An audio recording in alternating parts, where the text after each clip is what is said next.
Welcome to the U.S. latest news channel. Watch the video to the end to find out the current and breaking news about the Russian war in Ukraine.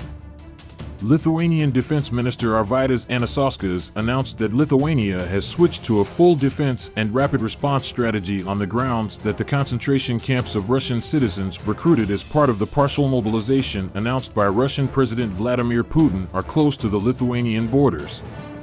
Lithuanian Defense Minister Arvydas Anušauskas continued his statement, explaining that Lithuania, as a country on Russia's borders, is working on new strategies precisely in terms of defense in order not to be harmed by Russia's aggressive attitudes.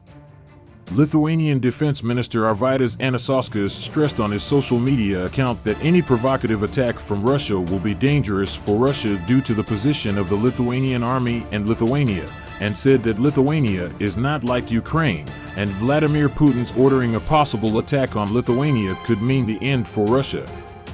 Arvydas Anušauskas also said that Lithuania will send troops to Ukraine for assistance in line with its own interests, and the necessary assistance will be provided to the Ukrainian army in the matter of equipment.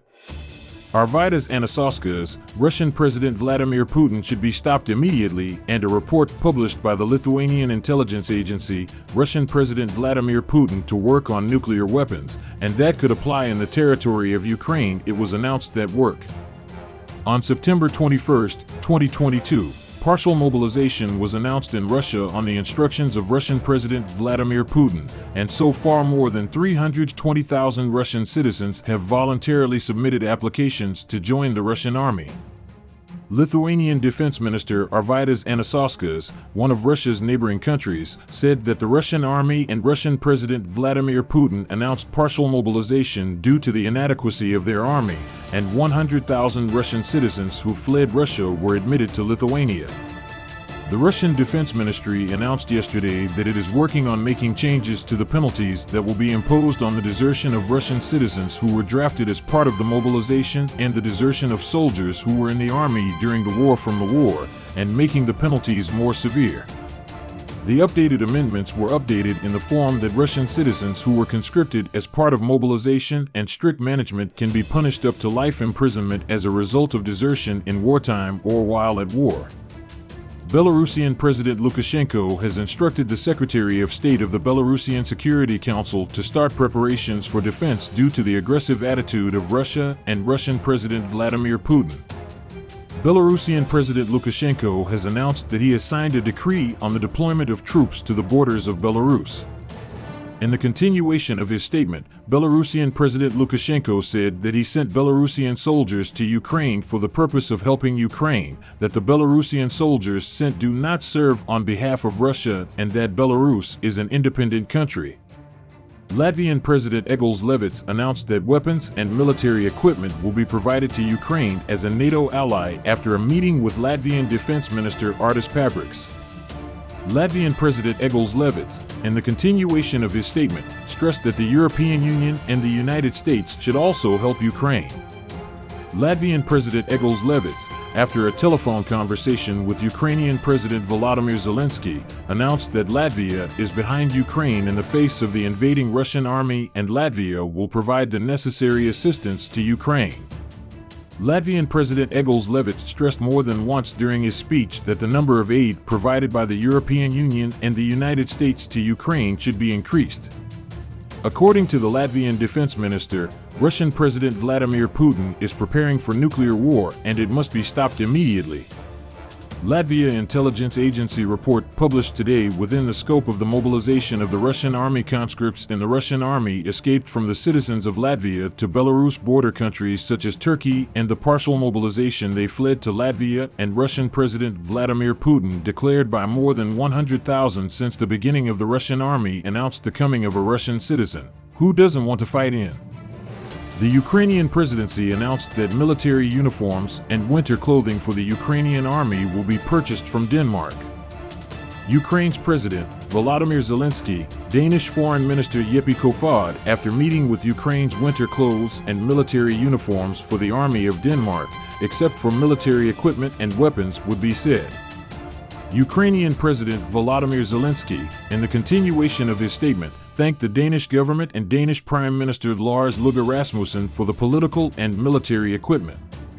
Ukraine's President Volodymyr Zelensky, after meeting with Danish Prime Minister Lars Løkke Rasmussen's brutal sanctions for Ukraine against Russia due to the aggressive behavior will apply, Danish Prime Minister Lars Løkke Rasmussen announced that Denmark will join the Ukrainian army and military equipment would be provided for the training of soldiers who said you can see. Lars Løkke Rasmussen said that during the military trainings to be held in Denmark, a training project will be realized under the leadership of 130 Danish soldiers and British soldiers who will serve as instructors in training areas to be established in various regions of Denmark. The UK had previously implemented a project related to the training of the Ukrainian army, and a large part of the Ukrainian army has now been trained in the UK. Danish Prime Minister Lars Løkke Rasmussen said that Ukrainian soldiers will receive military training both on their own territory and in various regions of Denmark. Areas where they can receive training will be created. A spokesman for the allies of the Northern European Union announced that more than 20 Northern European countries participated in the Conference of the Allies of Northern Europe, which was held in Copenhagen, and a total of more than 1.5 billion euros were raised for military assistance to Ukraine. The Ministry of Defense of Ukraine announced in a statement that the Russian army attacked its bases in the occupied areas with HIMARS and cruise missiles, and as a result of the attacks, many towns and villages fell into the hands of the Ukrainian army. The failure of these ships of the Russian Navy began to frighten the Russians. After this attack, the Russian army started to lose a lot of losses on land in Ukraine. The Ukrainian military repulsed attacks on them in several regions this week. Lithuania carried out an action that made the Russians very angry for no reason. They decided to ban the Kremlin's approval to move.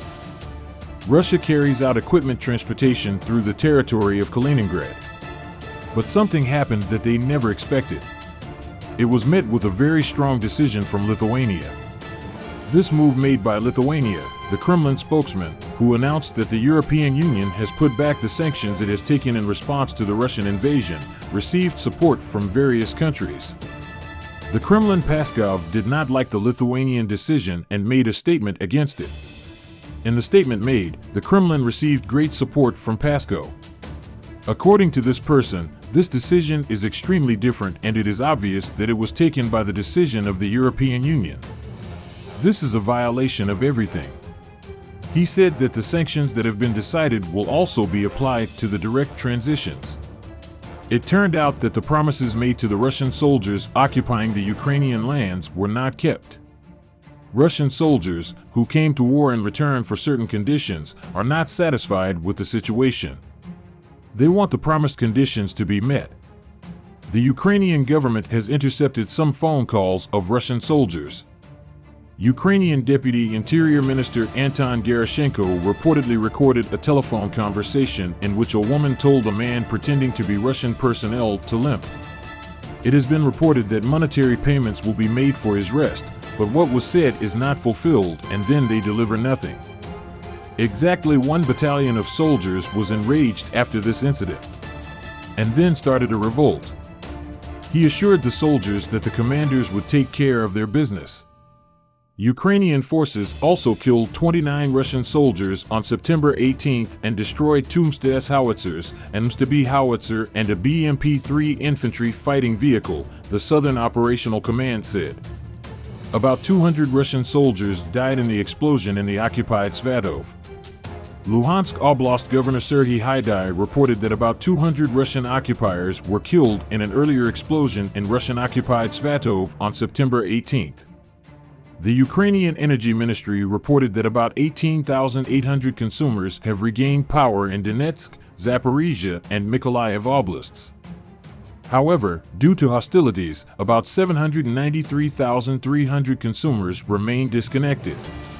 President Volodymyr Zelensky has said he expects more Ukrainian cities, including those in Crimea, to be liberated following a successful counteroffensive by the Ukrainian army in Kharkiv Oblast.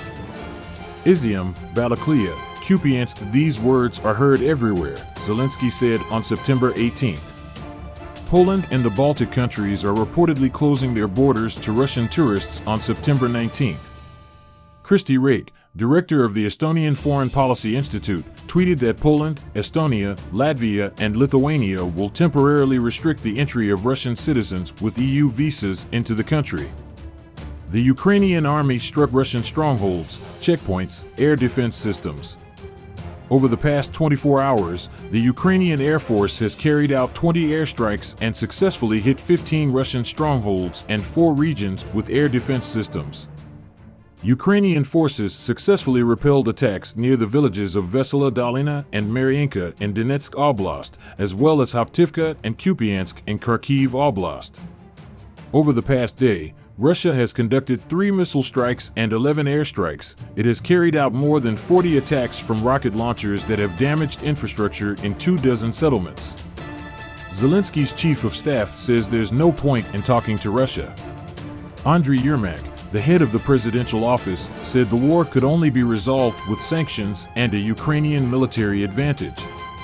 On the other hand, the Ukrainian side is not sitting idle. They are encouraging the Russian army to launch strikes against the Chechens. They try to achieve this through the news they publish. He said that the Ukrainian soldier had recently neutralized one of the important figures of the Chechen army. Hearing this, the soldiers became very angry and almost all of them tried to join the front. This event fired thousands of people. Ukrainian soldiers devised a plan to further eliminate a Chechen leader. After the plan, a Chechen military vehicle was ambushed. Many unprepared soldiers captured were killed. This incident drove both Ramzan Kadyrov and Chechens crazy.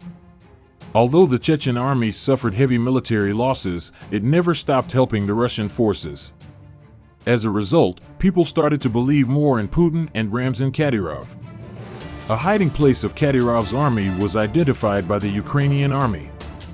It is stated that Ukraine, which sent its troops to this region, neutralized all the hiding Chechen soldiers. Despite this failing area, Kadyrov continued to send attack orders to the Ukrainian base forces.